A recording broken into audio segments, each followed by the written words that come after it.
Receber conselhos idôneos é como receber grandes presentes para a nossa vida. É isso mesmo. Há um dito popular que assevera que se conselho fosse bom, ninguém dava, vendia. Isso é idiotice. Idiotice. Desculpa por ser tão sincero, mas isso é idiotice. É claro que coisas boas também são dadas. João disse que porque Deus deu o seu Filho ao mundo para que todo aquele que nele crê não pereça, mas tenha vida eterna. Aí você pode dizer, pastor, mas quem me dá conselho não é Deus. É, mas tem pessoas que são movidas por Deus, mesmo não sendo Deus. É claro que não sendo Deus, porque não são mesmos, mas são movidas por Deus para trazer conselhos à nossa vida que vão nos mover em direção a Deus e à excelência de uma vida cristã, de uma vida humana, de uma vida em todas as áreas. Procure ouvir conselhos de gente que já viveu mais do que você viveu. Não é mais do que você viveu em idade. É pessoas que já viveram coisas que você ainda não viveu. Que viveram situações, circunstâncias em áreas que você não viveu. Então, tem diversas áreas que mesmo pessoas mais jovens já viveram mais do que eu vivi nestas áreas. E elas são dignas de me dar bons conselhos. Queridos, lição de número 9, dia 27 de agosto de 2023. Eu sou o pastor Anderson Silva. Sejam bem-vindos à Academia de Pregadores. Mais uma vez, a sua audiência conosco é sinal de prestígio. Nós vamos estudar nesta lição de número 9 do currículo dos jovens. Vamos tratar sobre conselhos de Paulo a Timóteo. Paulo foi uma bênção para Timóteo. Todos nós que somos obreiros precisamos de alguém como Paulo na nossa vida. Na verdade, uma mentoria. É uma mentoria. É interessante pensar em mentoria, porque geralmente nós pensamos só em discipulado. O que é o discipulado? É gerar Cristo na pessoa e preparar a pessoa para discipular outra pessoa. Agora, quando aquele discípulo que nós geramos já está discipulando outra pessoa, isso quer dizer que ele não precisa mais de nenhum acompanhamento? Não, não quer dizer isso. Isso quer dizer que ele não precisa mais ser discipulado, mas ele precisa ser acompanhado. E aí sim é mentoria. Mentorar alguém ou mentorear alguém é estar próximo, é ajudar com as suas próprias experiências. E todos nós precisamos ser mentoreados em algum momento da nossa vida, em alguma área da nossa vida. Todos nós precisamos ser mentoreados. E é isto que Paulo vai fazer com Timóteo. Paulo não ensina Timóteo só a ensinar a igreja. Paulo dá conselhos para Timóteo, mesmo Timóteo já sendo um obreiro, instituído por Paulo, Paulo está sempre mentoreando Timóteo e Tito, a fim de que eles se tornem cada vez melhor. E a nossa vida é esse ciclo. Eu sou mentoreado por alguém, mas eu também promovo mentoria na vida de alguém, e assim nós vamos crescendo. O texto principal está em 2 Timóteo, capítulo 5, e o versículo 21. Conjuro-te. Olha, isso aqui é como uma declaração solene, é um compromisso solene isso, é um compromisso solene. Paulo fala com Timóteo, conjuro-te diante de Deus e do Senhor Jesus Cristo e dos anjos eleitos que, sem prevenção, guardes estas coisas, nada fazendo por parcialidade. Paulo está falando com Timóteo, o que eu vou te pedir agora é como alguém que está diante do tribunal do júri e o juiz diz, jura sobre a Bíblia? Ele diz, juro sobre a Bíblia. Paulo está dizendo, conjuro-te diante de Deus. Olha as testemunhas que Paulo conclama para esse juramento de Timóteo. Conjuro-te diante de Deus, do Senhor Jesus Cristo e dos anjos eleitos. Meu Deus do céu. Precisa de mais alguma testemunha, um negócio desse, gente? Resumo da lição. O líder deve ser imparcial, sem se deixar influenciar por quaisquer fatores que o leve a favoritismo. Todo líder precisa buscar de Deus verdadeiramente um esclarecimento para diversas circunstâncias. Salomão pediu a Deus sabedoria. E a gente estudou aqui, falando sobre Salomão, não é? na escola bíblica dominical, Deus realmente deu a Salomão uma sabedoria administrativa que fez com que Salomão soubesse se direcionar diante de diversas circunstâncias da vida. Então, o líder precisa pedir a Deus sabedoria para que ele tome decisões, para que ele haja sempre debaixo de uma sabedoria de Deus e, sobretudo, direcionado pelo Espírito Santo, sem se deixar influenciar, sem ter favoritismo, ou positiva ou negativamente, em nenhuma circunstância. Texto bíblico, 1 Timóteo, capítulo 5, versículos 21 ao 25. Conjuro-te diante de Deus e do Senhor Jesus Cristo e dos anjos eleitos, que, sem prevenção, guardes estas coisas, nada fazendo por parcialidade. A ninguém imponhas precipitadamente as mãos, nem participes dos pecados alheios. Conserva-te a ti mesmo puro. Não bebas mais água só, mas usa de um pouco de vinho por causa do teu estômago e das tuas frequentes enfermidades. Os pecados de alguns homens são manifestos, precedendo o juízo, e em alguns manifestam-se depois. Assim mesmo também as boas obras são manifestas, e as que são de outra maneira, ou seja, que não são boas, não podem ocultar-se. Um dia elas vão aparecer. Primeiro ponto da nossa lição, nosso escritor vai falar sobre o julgamento dos presbíteros. Primeiro parágrafo, sem pré-julgamento ou parcialidade. O que é isso que Paulo está ensinando a Timóteo? Timóteo tinha de observar a conduta dos presbíteros e fazer o devido juízo para honra ou para repreensão. Para isso, Paulo responsabilizou solenemente: conjuro-te diante do Senhor Deus e do Senhor Jesus e dos anjos eleitos.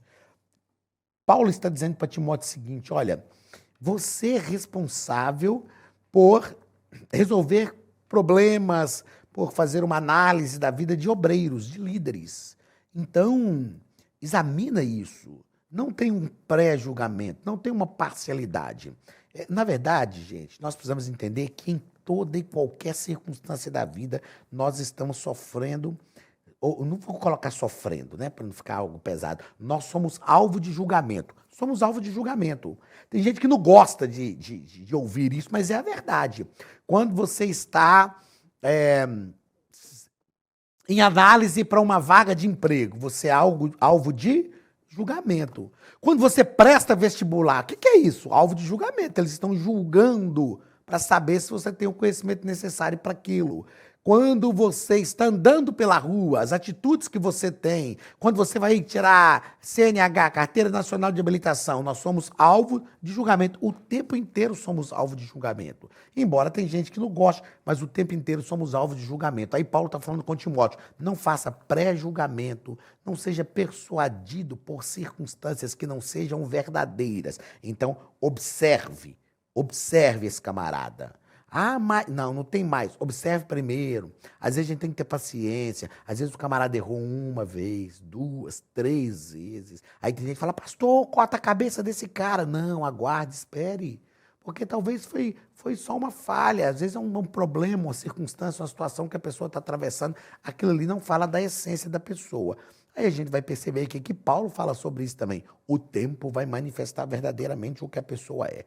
Aí Paulo diz: ok, você vai julgar sem ter um pré-julgamento, sem ter parcialidade, mas você tem que honrar. Paulo está dizendo a Timóteo: você é o líder. Assim como você tem que julgar as causas desses liderados, você também precisa dar a eles a devida honra. E no versículo 17 do capítulo 5, o apóstolo prevê a retribuição especial que os pastores locais deveriam ter em conformidade com o trabalho prestado. Os presbíteros que governassem bem deveriam ser estimados por dignos de dupla honra. E aqui o nosso querido Paulo fala que isso incluía, inclusive, uma remuneração pelo trabalho como está explícito no versículo 18, onde Paulo usa a figura do boi que debulha. Não se pode atar a boca do boi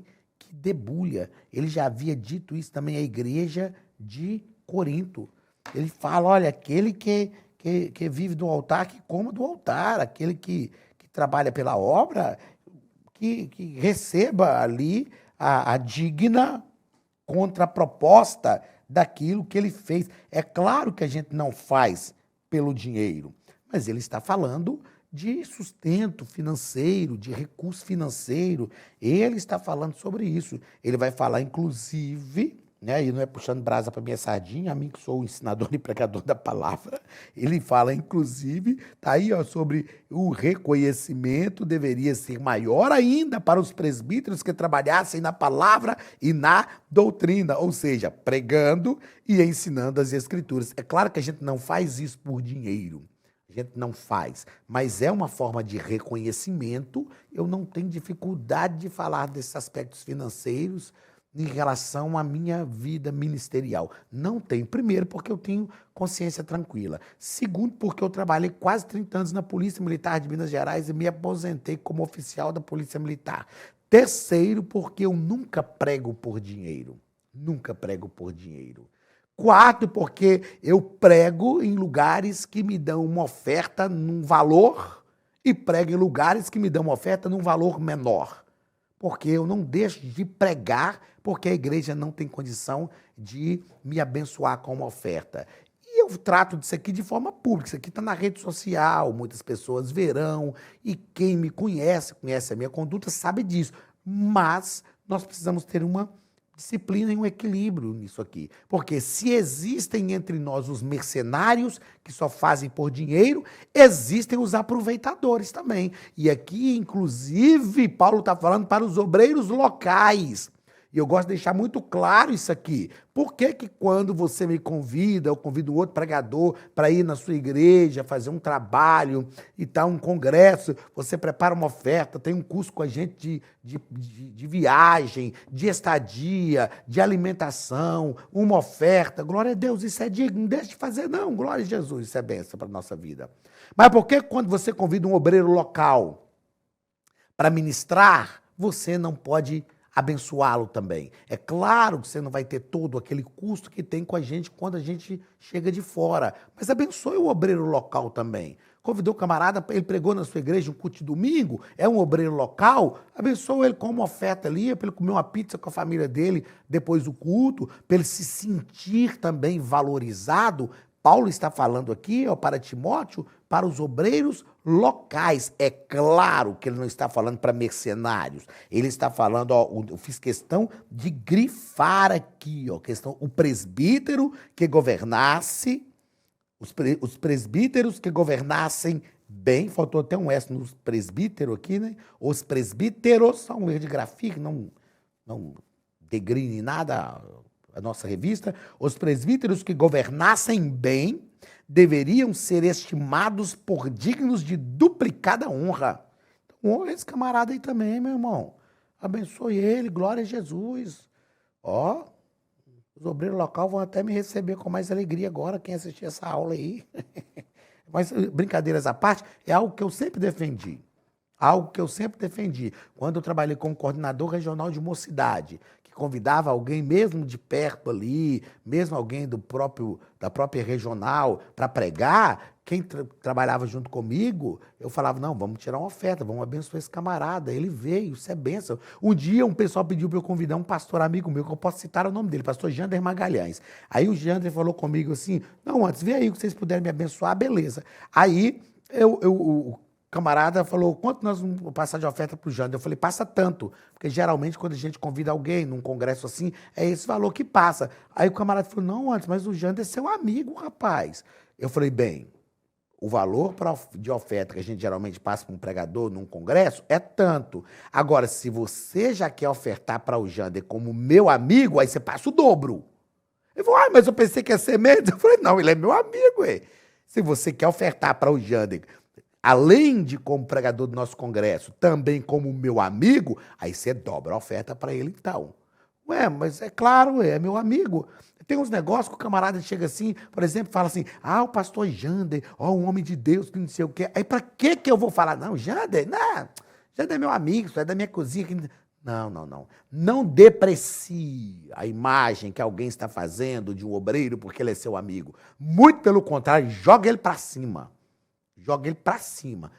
Isso é ético, isso é bom. E é isso que Paulo está falando com Timóteo. Repreenda, pega pesado. A gente vai ver aqui que, inclusive, ele fala uma coisa que hoje a gente tem que até pensar nisso, no 4º parágrafo, aqui, o caráter público, ele fala, disciplina do camarada, chama a atenção dele em público.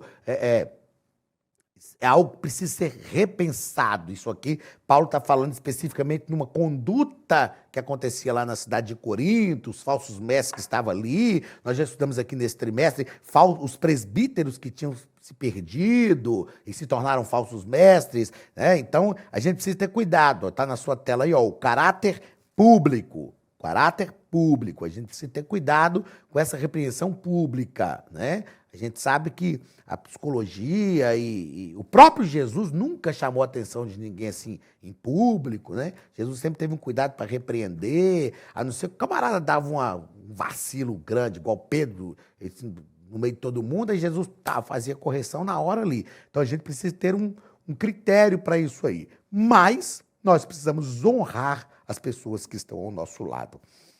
É o que nós tratamos aí no 3º parágrafo sobre a repreensão devida. A Academia de Pregadores tem um recado para você. Olá, queridos alunos e alunas da Academia de Pregadores. Que bom ter você conosco neste momento tão especial. Estamos aqui para apresentar a nova plataforma da Academia de Pregadores, que foi construída ao longo dos últimos meses com muito carinho, um grande investimento, para levar até você não somente um conteúdo de excelência, mas também tecnologia de ponta. Veja comigo. Os cursos estão organizados por trilhas na página principal. Aqui você encontra sugestões, lançamentos, temas específicos e outras categorias. No final da página tem uma trilha com todos os cursos. Após começar os seus estudos, a primeira trilha será Continuar Assistindo, que mostra somente os cursos iniciados por você. Sobre a capa do curso, consta o número de aulas, a carga horária e um botão para adicionar aos favoritos. Nesta seta, você pode expandir e ver um vídeo de introdução. Para fazer login, clique no avatar no canto superior direito e insira o seu e-mail e senha usados no cadastro. Caso tenha esquecido a senha, é só clicar neste link, preencher o e-mail cadastrado e a senha será enviada. No canto superior esquerdo fica o novo menu do portal. Ao abrir um curso pela primeira vez, você vê as informações do curso e do professor. E na lateral, ou logo abaixo se for no celular, está a lista de módulos e aulas. Algumas aulas iniciais podem ser grátis e qualquer pessoa que fizer um cadastro rápido pode assistir. Após se matricular, aqui você vê as aulas concluídas, aulas liberadas ou agendadas. Você pode adicionar os favoritos, dar uma nota ao curso e acompanhar o seu progresso. E se você sair do curso e retornar depois, o sistema vai abrir exatamente a última aula assistida. Se estiver no computador, use esta seta para ampliar a tela. Logo abaixo da videoaula você encontra os links para baixar anexos, como áudio e apostilas. E neste campo em branco, pode fazer as suas anotações enquanto assiste. Depois é só imprimir ou salvar.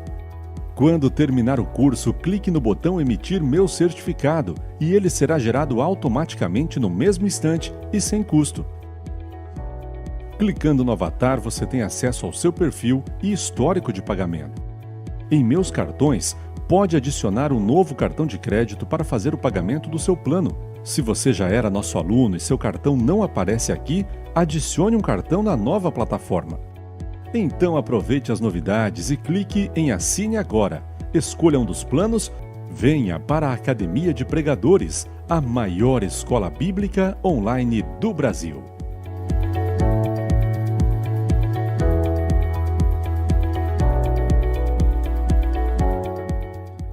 Devida, né? A igreja precisa ser, diz o nosso escritor aqui, a igreja precisa ser um ambiente onde impere a justiça, onde impere a justiça. E eu acho interessante quando o escritor coloca aqui, ó, o apóstolo apresenta a necessidade de um verdadeiro juízo de admissibilidade para evitar que qualquer tipo de acusação sem lastro em provas pudesse pôr em dúvida a conduta do obreiro e macular a sua reputação. O nosso querido pastor, nosso amado escritor aqui, pastor Silas Queiroz, tem formação jurídica. E aí ele coloca isso aqui assim, isso é a voz de um advogado, né? Isso é a voz de um jurista. E se a gente tem esse critério aqui, isso aqui, gente, evita a calúnia e a difamação. Se a gente tiver esse critério. Não, você falou, peraí, tem prova? Não, então, ó, nem vou te ouvir. Volta quando você tiver pelo menos 2 testemunhas, traz as provas, porque nós não vamos criar juízo de valor por causa de conversa. Quanta gente que a gente conhece que surgiram conversas e...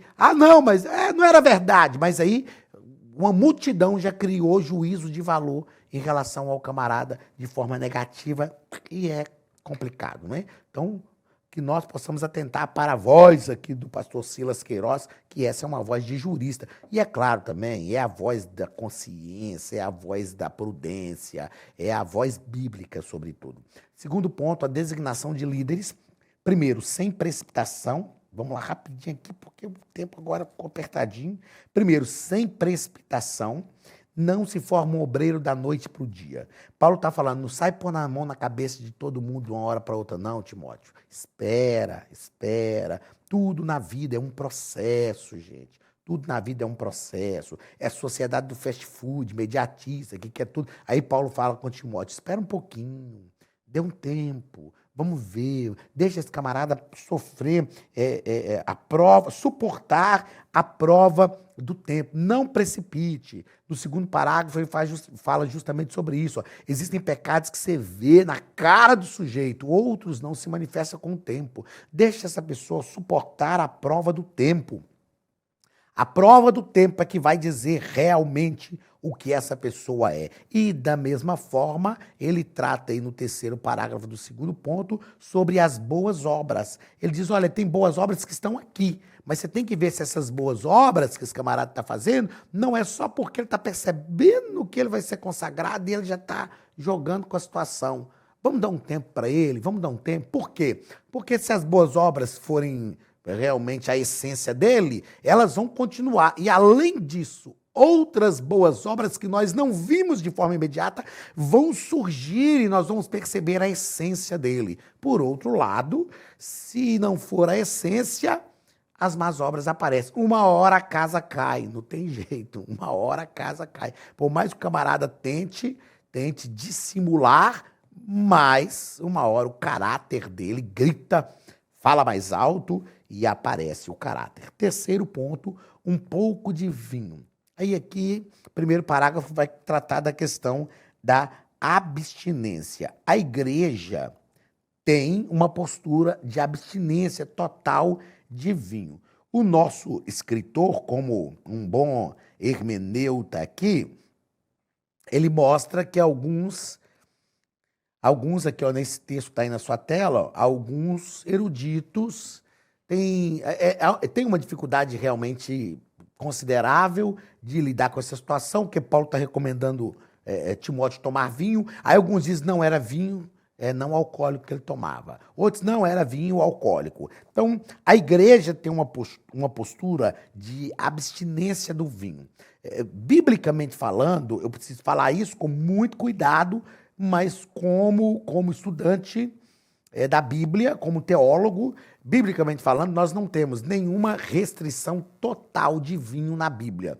No Antigo Testamento havia o costume de tomar o vinho. E o vinho, mesmo não alcoólico, ele fermenta por si só e tem um certo teor alcoólico, ok? Era cultural ali. A Bíblia fala de restrições, ok? Ponto. Agora, a igreja tem uma postura administrativa de restringir o uso de bebida alcoólica. E eu concordo, eu sustento isso. Por quê? Nós recebemos em nosso meio pessoas que vêm do mundo do álcool, viciadas em bebida alcoólica. Se nós não tivermos uma norma restritiva, como é que essas pessoas vão mudar de vida? Como é que essas pessoas vão conseguir realmente abandonar o vinho? Então, ó, na sua tela está aí, sim, temos sim algumas dificuldades hermenêuticas nesse texto aí, mas o nosso escritor, ele vai tratar isso de forma magnífica.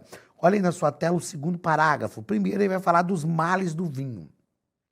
A gente sabe que começa com a dose pequena, a gente sabe que vai.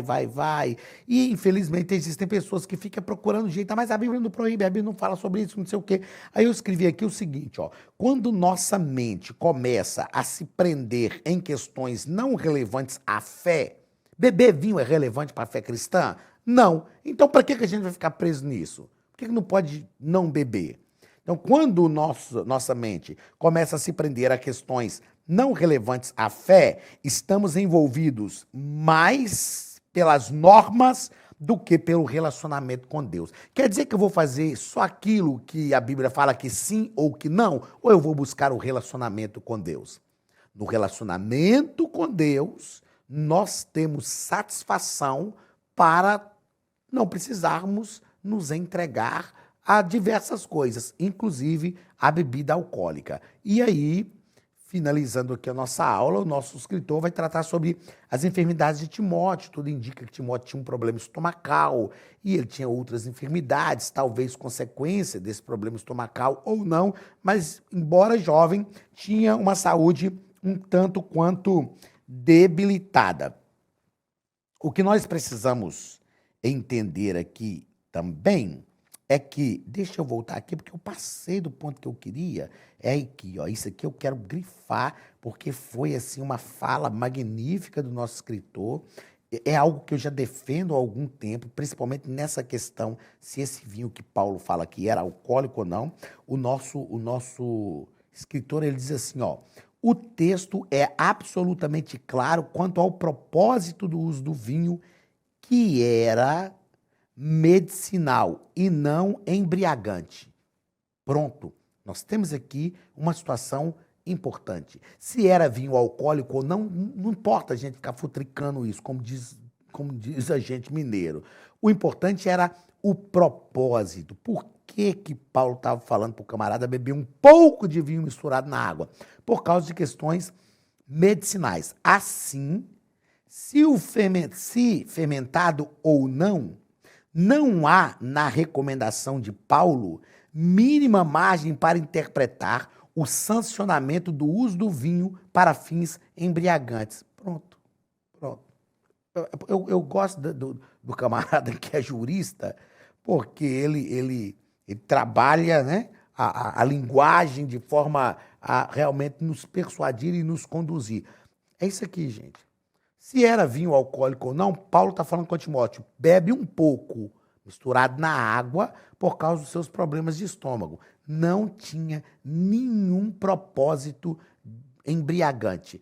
Então, se é ou não alcoólico, o texto não nos dá margem para sancionar o uso do vinho para fins embriagantes. E aí, como eu disse, nós, como igreja, precisamos de uma conduta de norma restritiva a fim de auxiliarmos aqueles que vêm a nós e precisam alcançar esta libertação. E aí nós vamos concluir a aula falando sobre essa atitude de Paulo para com Timóteo, esse cuidado com a saúde, e o nosso escritor diz que é reconfortante quando vemos líderes que se preocupam de verdade com a vida de seus liderados, demonstrando como no reino de Deus se valoriza não apenas o trabalho do obreiro, mas a pessoa em todos os aspectos, isto é, fruto de verdadeiro amor e sincera afeição. Então, nas recomendações de Paulo a Timóteo, nos conselhos de Paulo a Timóteo, nós vemos Paulo intensamente preocupado não só com o trabalho de Timóteo para a obra, para o reino, mas, sobretudo, preocupado com a pessoa de Timóteo. Isto é bom, agradável e louvável diante de Deus. Deus te abençoe. Na semana que vem nós estudaremos a lição de número 10, onde nós vamos tratar sobre a segunda carta de Paulo a Timóteo, depois vamos tratar da carta de Paulo, sobre a carta de Paulo a Tito. Você não pode perder a aula de semana que vem. tem grandes ensinamentos para a nossa vida. Deus te abençoe. Um abraço e até semana que vem, em nome de Jesus.